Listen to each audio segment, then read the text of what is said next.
ਕਾਂਗਰਸ ਦੇ ਵਿਧਾਇਕ ਪ੍ਰਗਟ ਸਿੰਘ ਨੇ ਅੱਜ ਜਿੱਥੇ ਆਪਣੀ ਰਿਹਾਇਸ਼ ਤੇ ਪੱਤਰਕਾਰਾਂ ਨਾਲ ਗੱਲਬਾਤ ਦੌਰਾਨ ਆਪਣੀ ਹੀ ਸਰਕਾਰ ਤੇ ਧਮਕਾਉਣ ਦੇ ਦੋਸ਼ ਲਗਾਏ। ਉਹ ਬੋਲੇ ਕਿ ਸਿਆਸੀ ਸਕੱਤਰ ਕੈਪਟਨ ਸੰਦੀਪ ਸੰਧੂ ਨੇ ਫੋਨ ਤੇ ਉਹਨਾਂ ਨੂੰ ਧਮਕਾਇਆ ਕਿ ਤੇਰੀਆਂ ਲਿਸਟਾਂ ਬਣਾ ਲਈਆਂ ਹਨ, ਤੈਨੂੰ ਠੋਕਣਾ ਹੈ। ਹੁਣ ਉਹ ਸਜ਼ਾ ਭੁਗਤਾਉਣ ਲਈ ਤਿਆਰ ਰਹੇ। ਜਵਾਬ ਵਿੱਚੋਂ ਅੱਗੋਂ ਉਹਨਾਂ ਨੇ ਵੀ ਕਹਿ ਦਿੱਤਾ, ਚੜ੍ਹਦਾ ਸੂਰਜ ਵੀ ਲਹਿੰਦਾ ਹੈ, ਇੱਥੇ ਮੁਗਲ ਔਰੰਗਜ਼ੇਬ ਅੰਗਰੇਜ਼ ਤੱਕ ਨਹੀਂ ਰਹੇ। ਜਿਹੜੇ ਇਮਾਨਦਾਰ ਅਫਸਰ ਦੀਆਂ ਲੱਤਾਂ ਭਾਰ ਚਲਦੀਆਂ ਹਨ, ਜਦੋਂ ਮਰਜ਼ੀ ਮੇਰੇ ਕੋਲ ਆ ਜਾਣ, ਨਹੀਂ ਤਾਂ ਜਿੱਥੇ ਕਹਿਣਗੇ ਮੈਂ ਆ ਜਾਵਾਂਗਾ। ਉਹਨਾਂ ਕਿਹਾ ਕਿ ਸੱਚ ਬੋਲਣ ਦੀ ਸਜ਼ਾ, ਮਾਈਨਿੰਗ ਤੇ ਪਾਵਰ ਐਗਰੀਮੈਂਟ ਦੀ ਗੱਲ ਕਰਨ ਦੀ ਸਜ਼ਾ ਭੁਗਤਣ ਲਈ ਉਹ ਤਿਆਰ ਹਨ।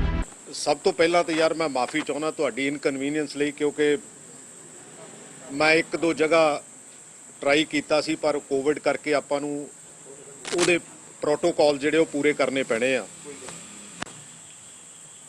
ਅਸਲੀ ਗੱਲ ਹੈ ਕਿ ਮੈਨੂੰ ਵੀਰਵਾਰ ਰਾਤ ਨੂੰ ਕੈਪਟਨ ਸੰਦੀਪ ਸੰਧੂ ਦਾ ਫੋਨ ਆਇਆ ਕਿ ਮੈਨੂੰ ਸੀਐਮ ਸਾਹਿਬ ਨੇ ਇੱਕ ਮੈਸੇਜ ਦਿੱਤਾ ਤੇ ਉਹ ਮੈਸੇਜ ਮੈਂ ਤੈਨੂੰ ਦੇਣਾ, ਤੇ ਧਮਕੀ ਭਰਿਆ ਮੈਸੇਜ। ਮੈਂ ਉਹਨੂੰ ਇੱਕ ਵਾਰੀ ਨਹੀਂ, ਦੋ ਵਾਰੀ ਨਹੀਂ, ਤਿੰਨ ਵਾਰੀ ਮੈਂ ਕਿਹਾ ਕੈਪਟਨ ਅਮਰਿੰਦਰ ਸਿੰਘ ਨੇ ਇਹ ਗੱਲ ਕਹੀ ਆ, ਇਹਦੇ ਕੈਪਟਨ ਅਮਰਿੰਦਰ ਸਿੰਘ ਨੇ ਇਹ ਗੱਲ ਕਹੀ ਆ ਕਿ ਤੇਰੀਆਂ ਅਸੀਂ ਲਿਸਟਾਂ ਬਹੁਤ ਕੱਢ ਲਈਆਂ ਤੇ ਤੈਨੂੰ ਹੁਣ ਅਸੀਂ ਠੋਕਣਾ। ਪਹਿਲਾਂ ਤਾਂ ਸੱਚੀ ਗੱਲ ਆ ਕਿ ਮਹਿਸੂਸ ਬੜਾ ਹੋਇਆ ਵੀ ਅਸੀਂ ਕਿੱਧਰ ਨੂੰ ਤੁਰ ਪਏ। ਅਸਲੀ ਜਿਹੜੇ ਇਸ਼ੂ ਸੀ ਅਸੀਂ ਉਹ ਕਿੱਧਰ ਨੂੰ ਲੈ ਗਏ, ਕਿਉਂਕਿ ਕੋਵਿਡ ਦਾ ਸਮਾਂ ਪੰਜਾਬ ਬੜੇ ਡਿਫਿਕਲਟ ਔਰ ਹਿੰਦੁਸਤਾਨ ਬੜੇ ਡਿਫਿਕਲਟ ਦੌਰ ਚੋਂ ਗੁਜ਼ਰ ਰਿਹਾ, ਤੇ ਉਸ ਦੌਰ ਦੇ ਵਿੱਚ ਇੱਕ ਚੀਫ ਮਿਨਿਸਟਰ ਆਪਣੇ ਪੋਲੀਟੀਕਲ ਸੈਕਟਰੀ ਰਾਹੀਂ ਇੱਕ ਐਮਐਲਏ ਨੂੰ ਇਹ ਸੁਨੇਹਾ ਦੇ ਰਿਹਾ ਭਈ ਤੂੰ ਤਿਆਰ ਹੋ ਜਾ, ਤੈਨੂੰ ਠੋਕਣਾ। ਮੈਂ ਕਿਹਾ ਫਿਰ ਤੂੰ ਇੱਕ ਮੇਰਾ ਸੁਨੇਹਾ ਦੇ ਸਕਦਾ? ਮੈਂ ਕਿਹਾ ਜੇ ਸੱਚ ਬੋਲਣ ਦੀ ਇਹ ਸਜ਼ਾ ਆ ਨਾ, ਜੇ ਅਸੀਂ ਬੇਅਦਬੀਆਂ ਦੀ ਕੋਈ ਗੱਲ ਕੀਤੀ ਆ, ਜੇ ਪਾਵਰ ਪਰਚੇਜ਼ ਐਗਰੀਮੈਂਟਸ ਦੀ ਰਿਵਿਊ ਕਰਨ ਦੀ ਗੱਲ ਕੀਤੀ ਆ, ਜੇ ਮਾਈਨਿੰਗ ਦੀ ਗੱਲ ਕੀਤੀ ਆ, ਜੇ ਐਕਸਾਈਜ਼ ਦੀ ਗੱਲ ਕੀਤੀ ਆ, ਤੇ ਉਹ ਕਾਹਦੇ ਲਈ ਕੀਤੀ ਆ?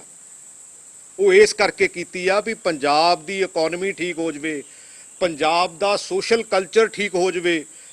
ਪੰਜਾਬ ਬੇਸਿਕਲੀ ਜਿਹੜਾ ਕਿਤੇ ਨਾ ਕਿਤੇ ਗੁਰੂਆਂ ਪੀਰਾਂ ਦੀ ਧਰਤੀ ਆ, ਉਹ ਕਿਸੇ ਵੀ ਧਰਮ ਨਾਲ ਕੋਈ ਵਿਤਕਰਾ ਹੁੰਦਾ, ਕਿਸੇ ਵੀ ਜਾਤ ਨਾਲ ਕੋਈ ਵਿਤਕਰਾ ਹੁੰਦਾ, ਕਿਉਂਕਿ ਸਾਡੀ ਫਿਲਾਸਫੀ ਉਹ ਆ। ਅਸੀਂ ਕੰਮ ਤਾਂ ਉਹਦੇ ਤੇ ਕਰਨਾ ਸੀ, ਕਿਉਂਕਿ 2 ਸਾਲ ਪਹਿਲਾਂ ਤੁਹਾਨੂੰ ਸਾਰਿਆਂ ਨੂੰ ਪਤਾ ਮੈਂ ਚਿੱਠੀ ਲਿਖੀ ਸੀ, ਤੇ ਲੇਕਿਨ ਜੇ ਉਹਦੀ ਕਿਹੜਿਆ, ਮੈਂ ਕਿਹਾ ਜਿੱਥੇ ਮਰਜੀ ਜਦੋਂ ਮਰਜੀ ਮੈਂ ਰੈਡੀ ਆ, ਮੈਂ ਬਿਲਕੁਲ ਤਿਆਰ ਆ ਇਸ ਕੰਮ ਲਈ। ਸਰਕਾਰ ਨੇ ਜੋ ਕਰਨਾ ਉਹ ਕਰ ਲਵੇ, ਕਿਉਂਕਿ ਮੈਨੂੰ ਨਹੀਂ ਸੀ ਪਤਾ ਵੀ ਅਸਲੀ ਗੱਲ ਆ ਇਹ ਪੋਲਿਟਿਕਸ ਜਿਹੜੀ ਉਹ ਇੰਨੀ ਮਾੜੀ ਹੁੰਦੀ ਆ। ਔਰ ਪੜ੍ਹਨਾ ਵੀ ਆਉਂਦਾ, ਲਿਖਣਾ ਵੀ ਆਉਂਦਾ ਤੇ ਸਮਝਣਾ ਵੀ ਆਉਂਦਾ। ਅਸਲੀਅਤ ਇਹ ਆ ਵੀ ਇਹ ਲੋਕੀ ਪਹਿਲਾਂ ਤੁਹਾਡੇ ਤੇ ਆਸਾਨ ਕਰਦੇ ਆ। ਮੈਂ ਨਹੀਂ ਕਹਿੰਦਾ ਮੈਨੂੰ ਸਰਦਾਰ ਸੁਖਬੀਰ ਸਿੰਘ ਬਾਦਲ ਲੈ ਕੇ ਆਏ ਸੀ ਪੋਲਿਟਿਕਸ ਦੇ ਵਿੱਚ, ਮੈਂ ਨਹੀਂ ਆਉਂਦਾ ਸੀ, ਲੇਕਿਨ ਇੰਨਾ ਆਸਾਨ ਤਾਂ ਨਹੀਂ ਨਾ ਵੀ ਹੁਣ ਅਸੀਂ ਪੰਜਾਬ ਲੁੱਟਦਾ ਹੋਇਆ ਦੇਖ ਲਈਏ। ਮੈਂ ਕਦੀ ਕਿਸੇ ਪੋਲੀਟੀਕਲ ਪਾਰਟੀ ਨੂੰ ਅੱਜ ਤੱਕ ਮਾੜਾ ਨਹੀਂ ਕਿਹਾ, ਕਿਉਂਕਿ ਪੋਲੀਟੀਕਲ ਪਾਰਟੀਆਂ ਨਹੀਂ ਮਾੜੀਆਂ, ਉਹਨੂੰ ਚਲਾਉਣ ਵਾਲੇ ਲੋਕ ਮਾੜੇ ਆ। ਉਹਨੂੰ ਚਲਾਉਣ ਵਾਲੇ ਲੋਕਾਂ ਨੇ ਧੰਦਾ ਬਣਾ ਲਿਆ, ਤੇ ਉਸ ਡੈਮੋਕ੍ਰੇਸੀ ਨੂੰ ਬਚਾਉਣ ਦੀ ਜ਼ਰੂਰਤ ਹੈ। ਤੇ ਜੇ ਉਸ ਡੈਮੋਕ੍ਰੇਸੀ ਨੂੰ ਨਾ ਬਚਾਵਾਂਗੇ ਤਾਂ ਫਿਰ ਆਉਣ ਵਾਲਾ ਸਮਾਂ ਜਿਹੜਾ ਉਹ ਸਾਡੇ ਲਈ ਬਹੁਤਾ ਚੰਗਾ ਨਹੀਂ। ਜੇ ਸੂਬੇ ਦੇ ਵਿੱਚੋਂ ਹਰ 10ਵੀਂ ਜਾਂ +2 ਪਾਸ ਕਰਕੇ ਬੱਚਾ ਬਾਹਰ ਜਾਣ ਨੂੰ ਤਿਆਰ ਆ, ਉਹ ਕਹਿੰਦਾ ਅਸੀਂ ਡਿਗਰੀ ਨਹੀਂ ਕਰਨੀ, ਸਾਨੂੰ ਆਈਲੈਟਸ ਕਰਾ ਦਿਓ। ਹਰ ਬਿਜ਼ਨਸਮੈਨ ਭੱਜਣ ਨੂੰ ਤਿਆਰ ਆ, ਹਰ ਉਹ ਇਨਸਾਨ ਇੱਥੋਂ ਜਾਣ ਨੂੰ ਤਿਆਰ ਆ ਜਿਹੜੇ ਅਸੀਂ ਪੰਜਾਬ ਦੀ ਗੱਲ ਕਰਦੇ ਆ। ਕਿਉਂਕਿ ਮੈਂ ਤਾਂ ਹਿੰਦੁਸਤਾਨ ਦੀ 10 ਸਾਲ ਕਪਤਾਨੀ ਕਰ ਲਈ, ਤੇ ਜਦੋਂ ਤੁਹਾਡੇ ਹੱਥ 'ਚ ਝੰਡਾ ਹੁੰਦਾ ਸੀ ਨਾ, ਤੇ ਤੁਸੀਂ ਮਾਣ ਮਹਿਸੂਸ ਕਰਦੇ ਸੀ ਵੀ ਅਸੀਂ ਹਿੰਦੁਸਤਾਨ ਨੂੰ ਰਿਪਰੈਜ਼ੈਂਟ ਕਰਦੇ ਆ। ਤੇ ਮੈਂ ਕਈ ਵਾਰੀ ਉਹ ਐਥਲੀਟ ਰੋਂਦੇ ਵੀ ਦੇਖੇ, ਉਹ ਉਹਨਾਂ ਦੀ ਫੀਲਿੰਗ ਆ, ਉਹ ਆਪਣੇ ਕੰਟਰੀ ਦਾ ਜਦੋਂ ਝੰਡਾ ਲੈ ਕੇ ਅੱਗੇ ਵਧਦੇ ਆ। ਤੇ ਇਹ ਮੇਰੇ ਵਰਗੇ ਨਾਲ ਜੇ ਇਦਾਂ ਦਾ ਇਹ, ਕਿਉਂਕਿ ਹਰ ਬੰਦੇ ਦੀ ਬਾਹ ਮਰੋੜਦੇ ਆ, ਹਰ ਬੰਦੇ ਨੂੰ ਇਹਨਾਂ ਏਜੰਸੀਆਂ ਦੇ ਥਰੂ ਇਹ ਕਹਿੰਦੇ ਆ ਕਿ ਹਾਂ ਵੀ ਆ ਜਾ ਤੇਰੀ ਹੁਣ ਬਾਹ ਮਰੋੜੀਏ। ਕੈਪਟਨ ਸਾਹਿਬ, ਆਪਾਂ ਪੁੱਠੇ ਰਾਹ ਪੈ ਗਏ ਆ। ਆਪਾਂ ਇਹ ਬਾਹ ਮਰੋੜ ਵਾਲੀ ਰਾਜਨੀਤੀ ਛੱਡੀਏ। ਸਮਾਂ ਕਿਸੇ ਦਾ ਨਹੀਂ ਬਚਦਾ ਹੁੰਦਾ। ਸਮਾਂ ਮੁਗਲਾਂ ਦਾ ਨਹੀਂ ਬਚਿਆ, ਮੰਗੋਲੀਅਨ ਦਾ ਨਹੀਂ ਬਚਿਆ, ਗੋਰਿਆਂ ਦਾ ਨਹੀਂ ਬਚਿਆ। ਇੱਥੇ ਬਹੁਤ ਆਏ ਆ, ਇੱਥੇ ਬਹੁਤਿਆਂ ਨੇ ਆਉਣਾ। ਜਿਹੜਾ ਸੂਰਜ ਚੜ੍ਹਦਾ ਹੁੰਦਾ ਨਾ, ਉਹ ਢਲਦਾ ਵੀ ਹੁੰਦਾ। ਔਰ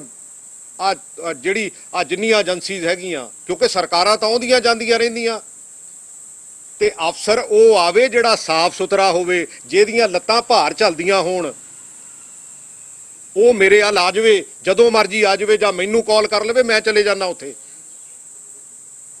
ਇਹ ਧਮਕੀਆਂ, ਕਿਉਂਕਿ ਅਸਲੀ ਗੱਲ ਹੈ ਕਿ ਪੋਲੀਟੀਕਲ ਸਿਸਟਮ 'ਚ ਮੈਂ ਤਾਂ ਇਹ ਦੇਖ ਰਿਹਾ ਵੀ ਪਾਰਟੀਆਂ ਰਲ ਜਾਂਦੀਆਂ ਆਪਸ ਵਿੱਚ, ਬਿਊਰੋਕਰੈਟਸ ਰਲ ਜਾਂਦੇ ਆ। ਜਿੱਦਣ ਬਿਊਰੋਕਰੈਟਸ ਆਪਣੀ ਜੌਬ ਦੇ ਵਿੱਚ ਆਉਂਦਾ ਨਾ, ਜੇ ਕਿਤੇ ਆਈਪੀਐਸ ਭਰਤੀ ਹੋ ਕੇ, ਆਈਪੀਐਸ ਭਰਤੀ ਹੋ ਕੇ, ਪੀਪੀਐਸ ਪੀਸੀਐਸ ਭਰਤੀ ਹੋ ਕੇ, ਤਾਂ ਉਹਨੂੰ ਸਹੁੰ ਖਿਲਾਈ ਜਾਂਦੀ ਆ ਵੀ ਬਿਨਾਂ ਕਿਸੇ ਪ੍ਰੈਸ਼ਰ ਤੋਂ, ਬਿਨਾਂ ਕਿਸੇ ਕਰੀਡ ਐਂਡ ਕਾਸਟ ਤੋਂ ਤੂੰ ਕਾਨੂੰਨ ਦੇ ਮੁਤਾਬਕ ਕੰਮ ਕਰਨਾ।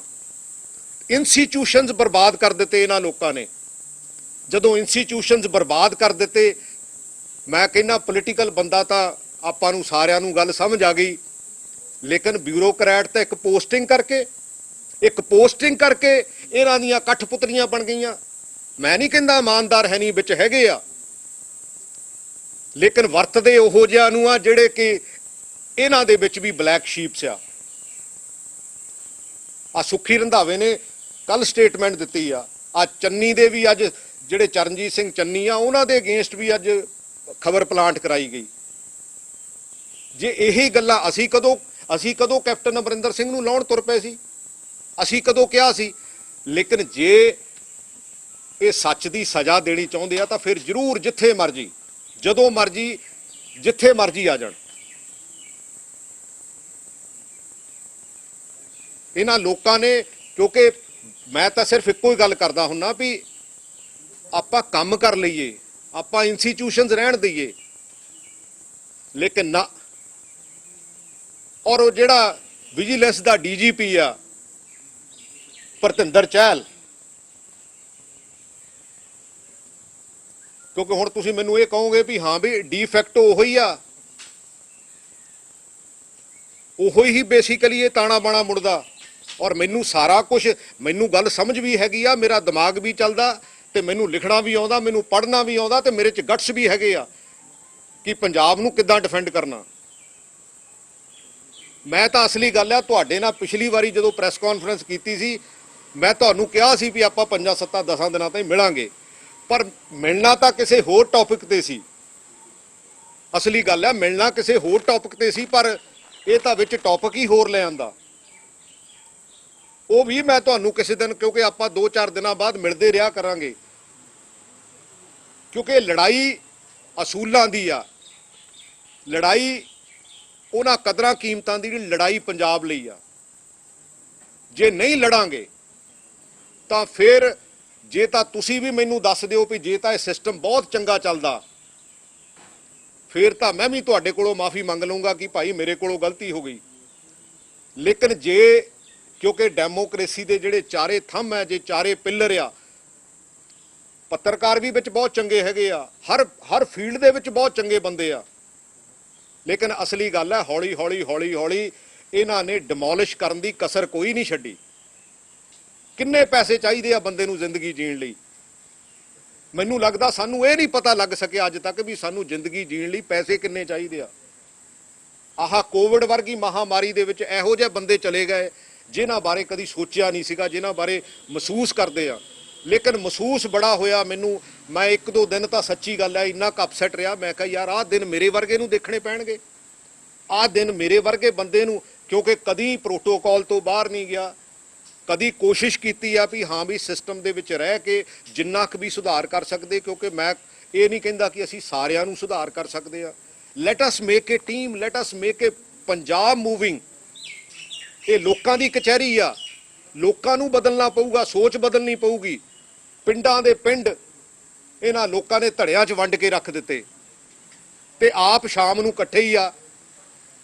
ਆਪ ਜਦੋਂ ਕਿਤੇ ਵੀ ਸਿਸਟਮ 'ਚ ਉਲਝਣ ਆਉਂਦੀ ਆ, ਜਦੋਂ ਤੀਜਾ ਬੰਦਾ ਕੋਈ ਕਹਿਣ ਦੀ ਜੁਰਤ ਕਰਦਾ, ਉਦੋਂ ਫਿਰ ਉਹਨੂੰ ਸਾਰੇ ਜਣੇ ਇਕੱਠੇ ਹੋ ਕੇ ਪੈਂਦੇ ਆ।